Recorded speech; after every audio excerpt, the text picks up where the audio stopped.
Welcome to our live staff conferencing where we will be discussing issues that affect our student population.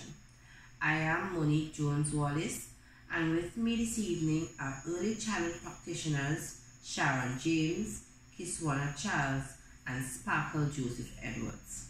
In this meeting, we will be looking at developmental delays with specific attention being paid to speech and language delays, which, according to the American Speech and Language Hearing Association, encompasses a dynamic process that covers the child's inability to master the mechanics of oral communication or the motor act of communicating by articulating verbal expressions and the understanding, processing, and production of communication.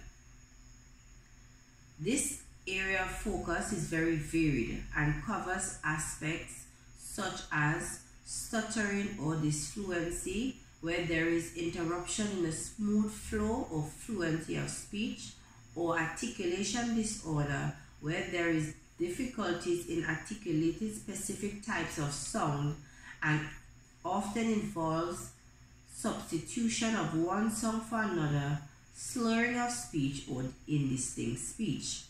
Young children may therefore be deemed to have a speech delay if their speech is considerably below expected levels for children their age, or having speech development that is typical for a developing child of a lower chronological age.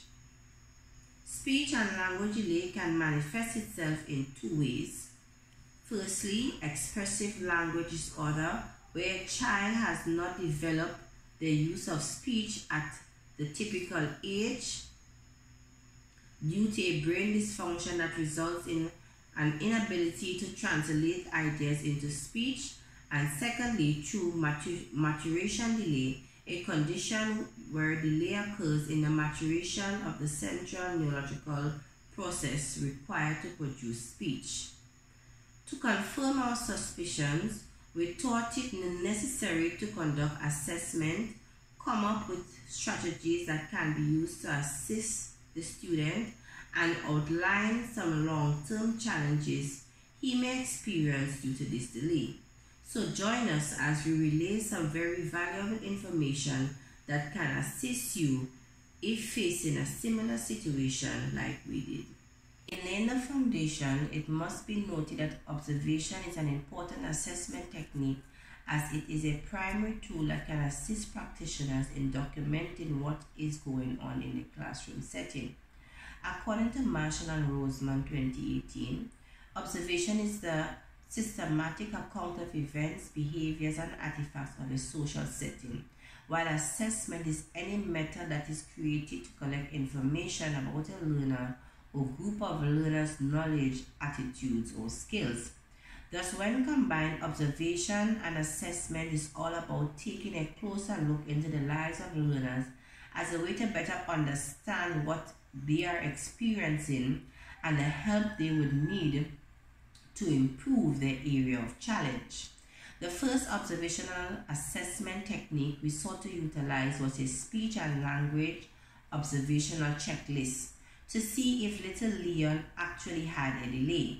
According to Nitko and Brookhart 2017, a checklist consists of an inventory of detailed behaviors, characteristics, or activities that is expected to be seen, and a place for recording whether each is present or absent.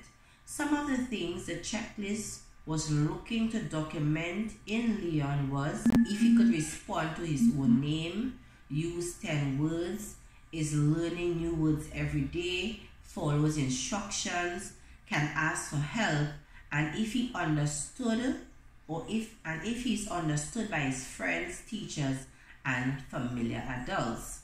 In actuality, what the checklist sought to do was to look at a discrete set of behavioral patterns related to students' developmental performance as a way to assist us as practitioners to properly diagnose the student and get him the help he needs. A second Records was the second approach that was used to collect information that could assist us as practitioners to make a proper diagnosis and to also verify or refute information collected using the observational checklist. According to Pierce and O'Malley 2009, anecdotal records are interpretations founded on teachers' observation of how students acquire knowledge. It also allows to document an extensive range of authentic experiences and in some cases unintended outcomes of literacy development. In addition, its open-ended nature allows practitioners to describe in rich detail students' development in literacy and to integrate these observations with instructional approaches that may be appropriate. With use of anecdotal records, it was made possible to capture one of the times Leon was having challenges communicating with his teacher by using his words. He was also observed on that same occasion unable to produce alphabetic letter sound. Thus, through the use of anecdotal records, glimpses of patterns of behavior were collected that may have not been possible using other means of assessment. In closing, anecdotal records therefore facilitate assessment conversations like what we are having right now, as educational professionals describe the observation of students' learning and consider ways to develop appropriate strategies to build on strengths and address academic needs. I now hand over to my colleague Sharon, who will continue this conversation as to the reasons for using the assessment tools previously highlighted. Let us discuss reasons for using assessment tools in this case. The purpose of assessment is to gather meaningful information to monitor children's progress and make decisions to improve learning outcomes. Now, the use of assessment tools enables the early childhood educators to observe, evaluate, and record important milestones and make decisions to enhance the students' learning. Well, we thought, in my mind, the most appropriate tools to document and assess children's speech and language difficulty would be the anecdotal records and the checklists. That is because they both record communicative interactions and children's progress over a period of time. Therefore, when a teacher observes a child engage in a behavior and produces a detailed record, it supports development. Now, when these tools are used together according to Goodemy and Case 2004, in an assessment system, these tools will produce useful, meaningful information for teachers and other stakeholders. Anecdotal records are most valuable tools for assessing and development of young children. It is useful for tracking children's development over a period of time, as it is factual, simple, and clear, and assesses a child's progress based on milestone in a specific area of development.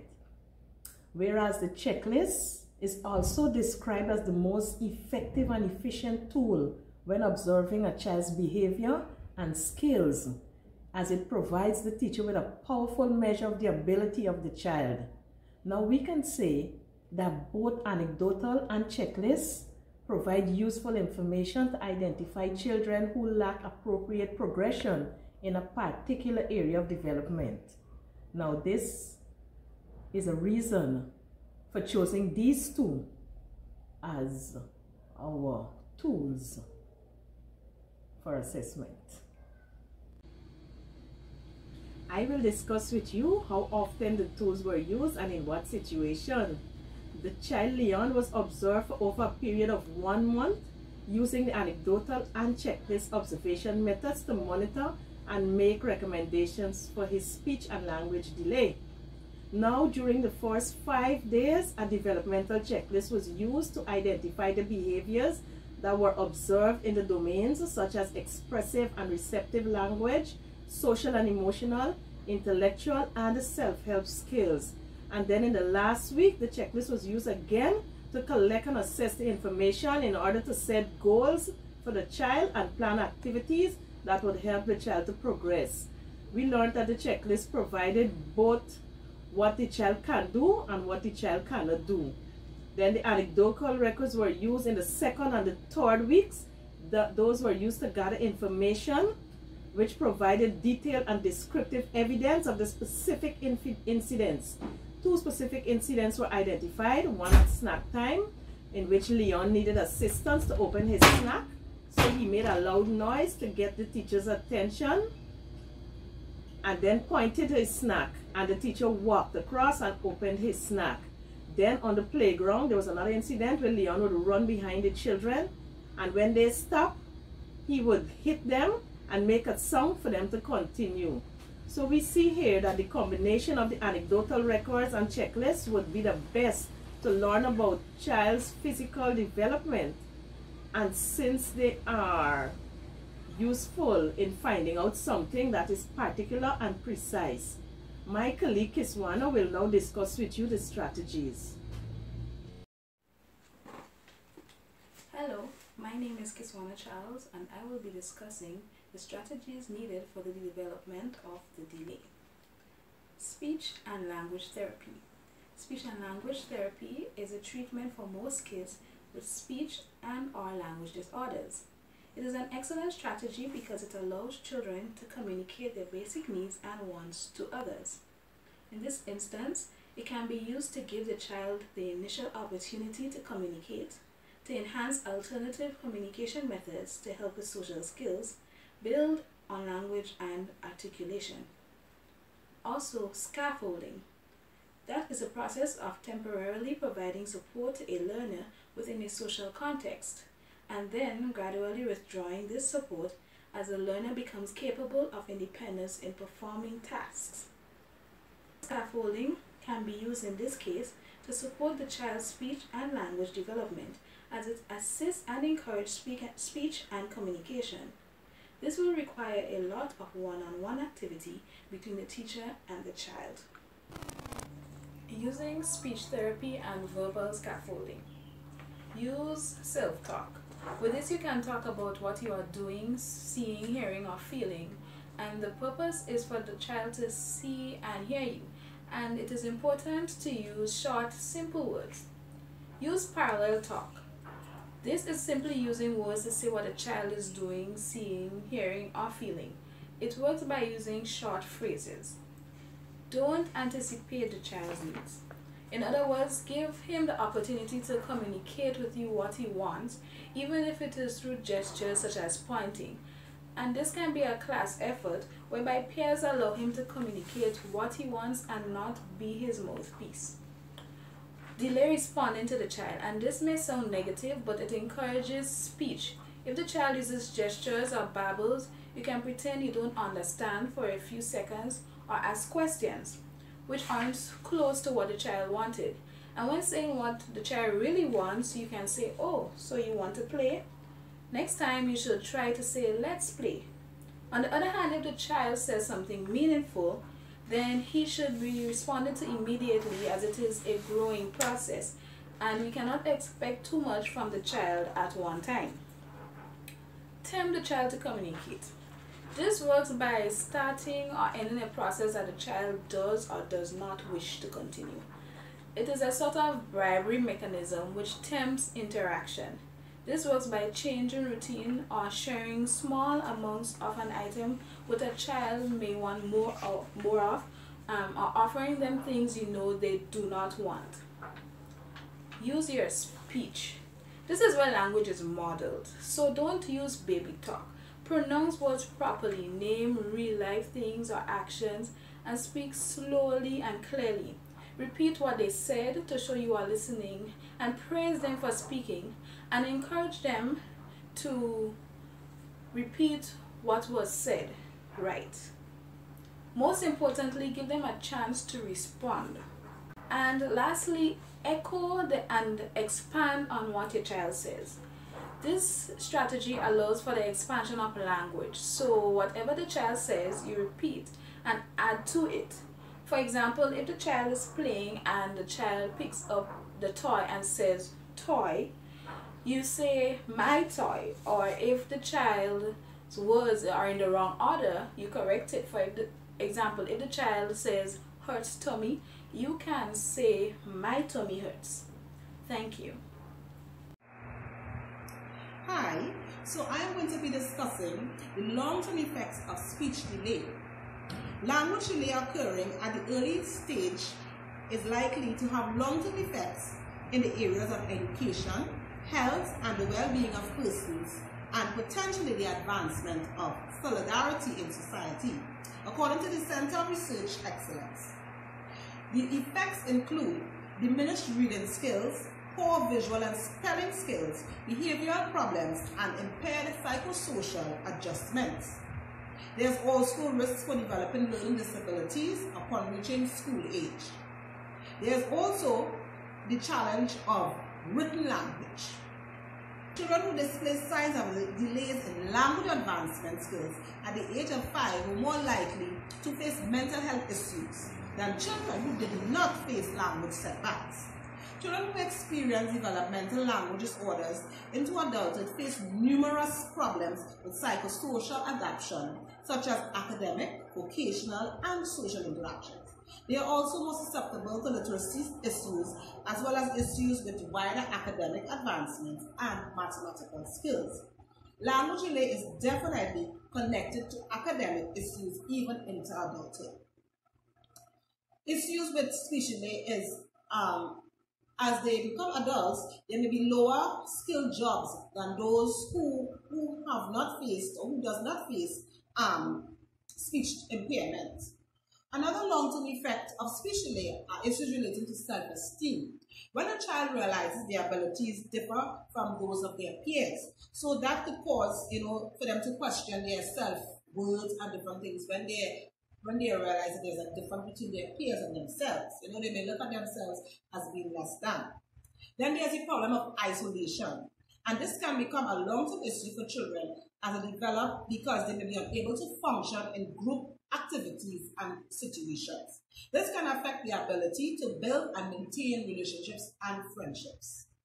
Early speech delay can hinder a child's ability to interact with peers and make friends. Isolation is a social aspect that can be tied into the adulthood. So here we see the case where it is, in many instances, speech delay it goes on into their adulthood, into their adult lives. I would like to conclude by stating, although speech and language delay varies, it is crucial to deal with the delay as soon as possible. This is because effective communication is a vital part of creating and sustaining relationships at school, social settings, and for the future workforce. A child's issue with speech delay must not be unaddressed because, as stated, it can have long-term effects and consequences. It is firstly important to ensure that there is in fact a delay and it is properly identified. So as parents and as teachers, we must properly identify first before it can be dealt with. There are several tools such as anecdotal records and checklists. These are two efficient and continuous observation tools which can assist parents and teachers in identifying a delay among children and students. First-hand information which can be profiled. So when the observation is done, it can be profiled, but it can always be referred back to the different instances that may have occurred. When you have it profiled, it will be easier to move on from there, right? With the assistance and support of parents, teachers, or other stakeholders, a child with a language delay can live a fruitful and successful life. This takes place when strategies such as speech therapy and verbal scaffolding are used to assist students in overcoming their challenges. These strategies help to improve communication skills and increase the use of vocabulary and other critical language areas, thus preventing the many long-term effects such as mental, social, and cognitive difficulties as the child develops. I thank you.